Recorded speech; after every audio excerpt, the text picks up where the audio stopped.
रीना देवी आणि श्याम ठाकूर यांचम लग्न साधारण 10 वर्षांपूर्वी झालेलं. सुरुवातीला दोघांचम संसार छान चालत होतं. श्याम शेतात मजुरी करायच्या आणि छोटी मोठी कामं करायच्या. रीना घर, मुलम आणि संसार सांभाळत होती. या दाम्पत्याला 2 मुलं, शुभम 9 आणि चांदनी 6. पहिल्या 5-6 वर्षात सगळं ठीक, पण हळूहळू श्याम चिडचिडा, रागट आणि कठोर होत गेला. घरात दररोज भांडणं वाढू लागली आणि रीनाला कळत नव्हतं हे खरं कारण काय आहे. नंतर घरात एक नवीन वळण आलं. श्यामच्या वडिलांनी दुसरं लग्न केलं आणि घरात एक 35 वर्षाची स्त्री आली. वडील वयस्क असल्याने अनेक कामात अडचण यायची. त्यामुळे श्यामवर सगळी जबाबदारी यायची. आता या नव्या स्त्रीशी श्याम बोलायला लागला. तिच्याशी त्याचम जास्त जवळीक वाढत गेली. रीनाला हे बदल दिसत होते. गावातही कुजबुज सुरू होती. रीना अनेकदा नवऱ्याला समजावून सांगायची, घराची इज्जत, मुलांच्या भविष्य, पण श्याम ऐकायलाच तयार नव्हता. उलट त्याचा राग अजून वाढला आणि एके दिवशी अचानक श्यामने म्हणलं, चल गयाजीला फिरायला जाऊ. घरात इतका ताण असताना हे बोलायला तो कसा आला? रीनाला शंका आली. पण तिने मुलांना घरी ठेवून श्यामसोबत जायचा निर्णय घेतला. परतीच्या वाटेवर संध्याकाळ झाली.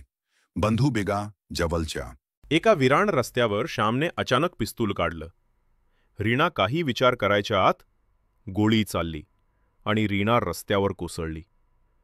काही क्षणात सर्व शांत झालं. श्यामने खिशातील धूळ झटकली आणि गावाकडे परत फिरला.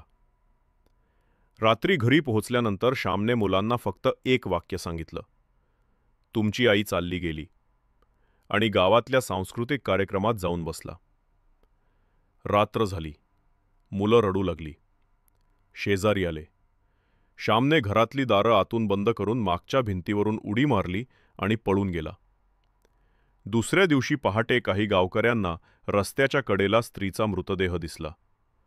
ओळखायला अवघड, पण नंतर कळलं ती रीना देवी.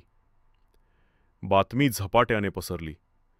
आत्री पोलीस ठाण्याला फोन लावला, पण फोन उचलेना.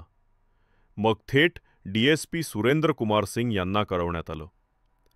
DSP लगेच घटनास्थळी आले. त्यांनी तपास सुरू केला.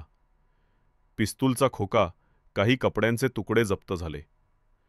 9 वर्षाचा शुभम सांगत होता, पप्पाने तीच पिस्तूल आणली होती, तेच पिस्तूल. आणि पोलिसांना आता सर्व काही स्पष्ट झालं. श्याम धनबाद स्टेशनवर पळून जात होता, पण लोकेशन ट्रॅक करून पोलिसांनी त्याला पकडलं. आता त्याच्यावर खून, बेकायदेशीर शस्त्र, महिलांवरील अत्याचार अशा गंभीर कलमाखाली गुन्हा आहे. रीना देवीचा अंत्यसंस्कार माहेरच्या लोकांच्या उपस्थितीत झाला. 2 लहान मुलांच्या डोळ्यातला प्रश्न, आई परत येईल का?